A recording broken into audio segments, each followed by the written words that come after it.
All right, Dad, we got the Wizard of Oz. I want you to bring in the Wizard of Oz for us.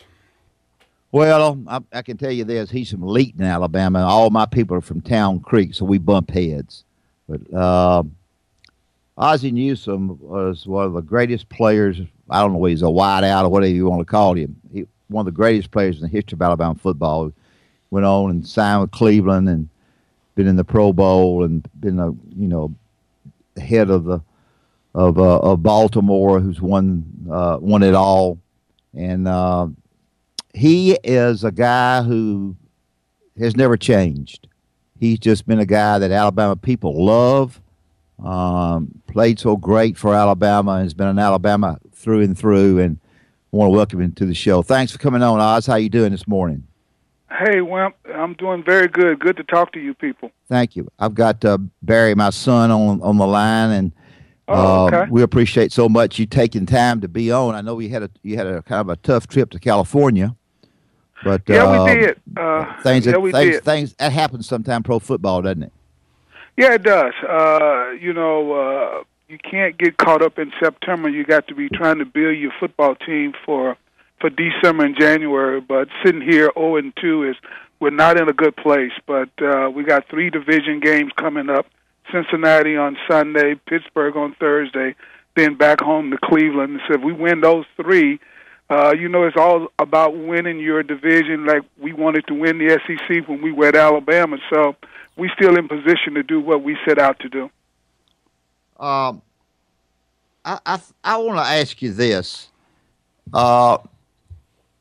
You take a lot of Alabama guys, and not a lot, but you study a lot of film. Give me the talk about a guy being a very good player, but also having some character and what you feel like as a guy who's going to play hard, that you know a little bit about off the field as well as on the field. That's pretty important in when you draft, is it not? Yes, it is, Coach. It really is. And, it starts with our owner who, tell us take character over competence.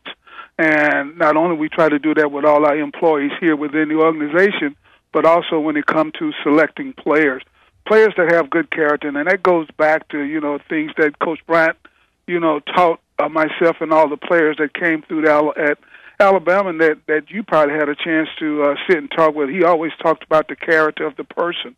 And so that's what we tried to build our football team on, because when you get into adverse situations as we are right now, where you're 0-2, then the true character of the player, of the person, is going to show itself. And so that's what, one of the first things we look for. But, you need to have some talent to go along with the character, but we'll take character over the talent every time. And, and having the opportunity to be around the program at Alabama, having coached 4 years with Nick when we were in Cleveland together, I understand how the program is built, and I understand that, the players that make it through that program, come away with the type of characteristics that we look for to be a Baltimore Raven.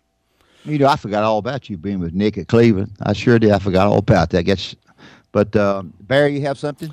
Yeah, Ozzie, I wanted to ask you, kind of go back to your experiences out at Alabama as a player, and some of the things that you learned from the legendary Bear Bryant that you carry on with you now into your job. Just talk about your time here and the influence that Coach Bryant had on your life. Well, I think we all came to Alabama because we wanted to win. We wanted to win an SEC championship.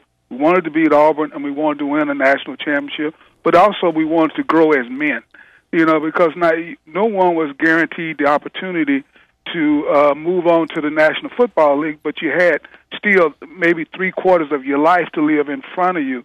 And so a lot of the lessons that we learned, that team is first, working hard, always understanding the moment that you're in, letting that be the most important thing, respecting the game and respecting your fellow players in the game. All of those things that not only do I carry it as a football player, but I carry it in my family life with my family, as well as into the Baltimore Ravens organization when I tried to organize my scouting staff and hire a coach and to put the team together. Well, that brings me to my next question. When you talked about respecting your opponent, respecting your peers, it seems like you kind of in sports now that's kind of going away. It's almost about drawing attention to yourself. I can remember Coach Bryant talking about, hey, knock that guy down, pick him up, and tell him you'll be back on the next play in a respectful way. Kind of talk about how maybe the mentality of the players and even the coaches has changed in regards to respect. Well, I think social media has done a lot to that. You know, when we were coming along, when Wimp was there coaching at the university, you know, we didn't have ESPN 24 hours a day and all the different networks. You got the SEC network, you got Twitter, you got all of these things. And, you know, and the first thing that they show on a Monday or a Sunday is, you know, the big hit. So we portray all of the bad things in professional sports, and sometimes we don't, you know, portray what the good things are. But we try, you know, from the day a person comes into Baltimore is to set the ceiling that, you know what, we are going to respect one another. You can respect the player that you're playing against and still go out there and whoop his butt. Right. And so I think that's very important, but you have to be able to not only you have to carry that in your whole life, because you not only do you see it on the athletic field, but you see a lack of respect, you know, just when you're driving down the road or when you go into a mall, how one person treats another person. Great point, Dad. You know, Ozzie, I was a big schedule guy. I watched my schedule very closely, non-conference, couldn't do anything about it. But the NFL, I get a kick out of that. If you win big like y'all won year before last, they fix the schedule where if you're good one year, you're going to catch the devil next year with your schedule. They fix that booger bear to where after 2 games, everybody's 1-1. After 4 games, everybody's 2-2. Everybody's in the fight. But is that not right? Well, it ends up that way. You know, it's tough to win in this league, and it's tough to win year in and year out. And the schedule is tough. I mean, we have 4 West Coast trips this year. We just finished with 2 of them where we actually played Denver and stayed out in San Jose so that we could play the Raiders. And it's tough to do when the West Coast teams have to come to the East Coast. To make those time adjustments and be away from families and things like that, it's really tough. And like you say, you're a guy that believed in a regimented schedule. Well, then that throws your schedule totally out of whack when you have to do things like that. And, yeah, when you do win, then, yeah, you're going to play the big dogs every week. And the thing about it, you got that star on your chest right now, so everybody wants to come. You're going to get their best effort. But I'm accustomed to that because when we win Tuscaloosa, you and I both, you know what, we had that on our chest every night anyway. So you're accustomed to that, and I accept that, and I want it.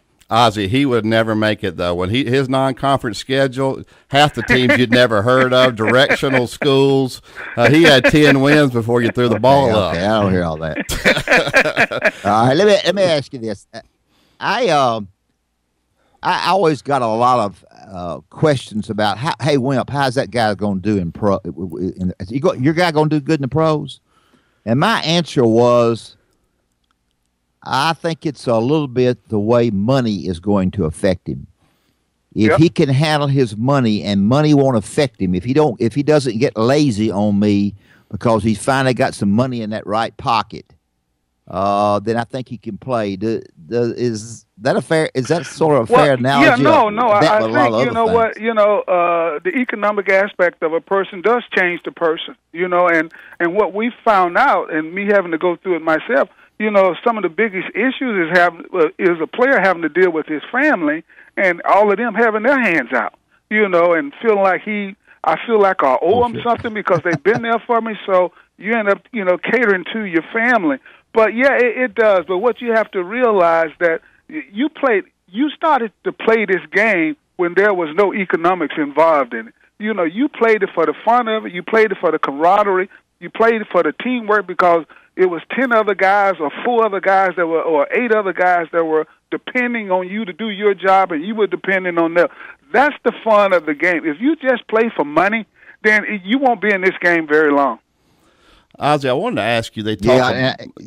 They talk about the demand on on the pro football player, the time that they spend studying film. Kind of talk to me about, what time does a pro football player during the week show up to the building? What time does he leave? What all goes into a guy's day?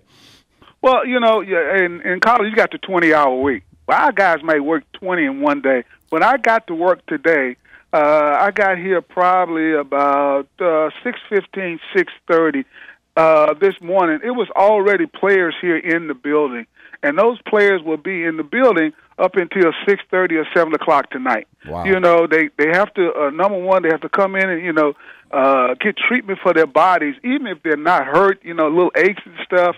They have to take care of that. They have to go through the lifting weights and stretching and all of that. Number one, you got to take care of your body, and then you get into all of the coaching aspect of it, the game plan.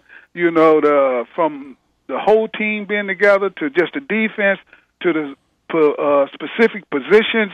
It's all day. And that works. 3 days, 3-4 days a week for those guys, leading into Saturday and Sunday and playing. So it's a job. It is a full-time job, and you have to look at it that way. You have to challenge yourself to be to prepare yourself, because if you're not, Tom Brady is, Peyton Manning is, Andrew Luck is.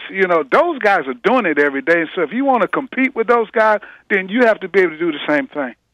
Yeah. Ozzie, Barry and I want to thank you for being on. I know you've got a lot to do and you're busy. Barry, you have anything else you want to ask? We probably need to let him go. Oh, you wrap it up.